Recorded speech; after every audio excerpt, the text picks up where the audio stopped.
ជ្រាបសួរគ្រូនិងបងប្អូនទាំងអស់គ្នាអញ្ចឹងខ្ញុំសូមបង្ហាញកម្មវិធីនេះមួយឈ្មោះថា Map Capture 365ដែលយើងអាចប្រើប្រាស់សម្រាប់ចម្លងនៃគណិតចេញពី ChatGPT បានឬក៏យើងអាចវាយតាមទម្រង់នេះបានគឺងាយស្រួលមែនទែនបងប្អូនយើងនេះដូចជាទម្រង់នេះយើងអាចជំនួសលេខជំនួសអក្សរនៅក្នុងនេះបានវាជាប្រភេទ LaTeX ឬក៏ LaTeX Engine ហើយឬក៏ Visual បងប្អូនអាចកែប្រែបាននៅក្នុងនេះឬក៏ដាក់ color ដាក់ពណ៌ដាក់អីនៅសាច់ចិត្តបងប្អូននៅខាងក្រោមនេះបងប្អូនចង់កែ color កែអីតាមចិត្តបងប្អូនបាននៅពេលដែលបងប្អូនធ្វើហើយបងប្អូនក៏ទាញដាក់ Microsoft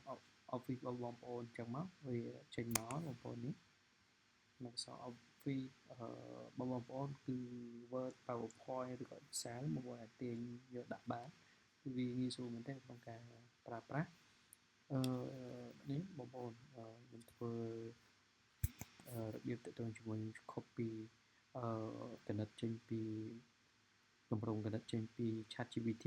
យើងអាចយកមិនចេះហើយយើង select យកឥឡូវខ្ញុំថាខ្ញុំចង់បានបែបនេះបងប្អូននេះអញ្ចឹងវាចេញមក pass យើងកណ្ដាលអូខេវាអត់ថស្កល់អញ្ចឹងយើង select វាមកនេះបងប្អូននេះ select វាប៉ុណ្នេះអូខេសារវា select ធំពេកអញ្ចឹងយើងមើលឲ្យស្រួលបងប្អូនកន្លែងហ្នឹងយើងនេះចាប់សាមី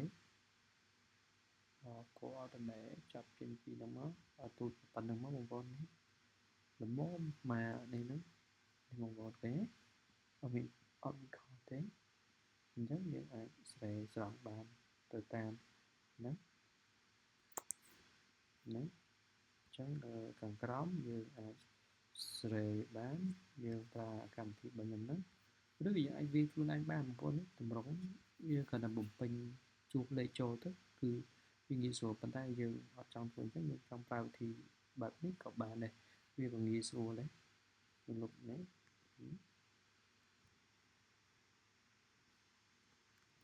អូខេនេះបងប្អូនយើងហើយយើងទាញដាក់ហើយយើងបើខុសត្រូវយើងអាចកែនៅក្នុងនេះបានបងប្អូនគឺវាងាយស្រួល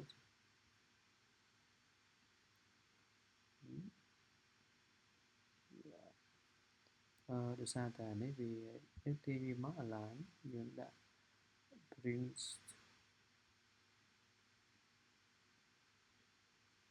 ខ្ញុំដាក់ swap to មកវាទៅខ្ញុំបងប្អូនស្រែទៅបានវាងាយស្រួលជួយសម្រួលដល់បងប្អូនយើងអាចចាប់ថតមួយទៀតទាញដាក់មក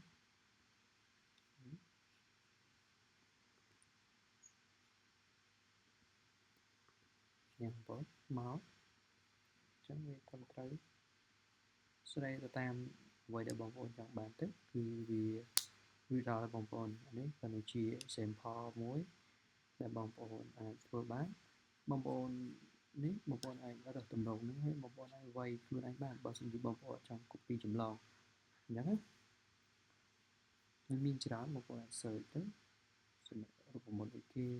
ឬក៏បងប្អូនចង់ចេញជា LaTeX ក៏បានគឺវាស្រួលបាទខ្ញុំមានតែប៉ុណ្្នឹងទេអរគុណជម្រាបលា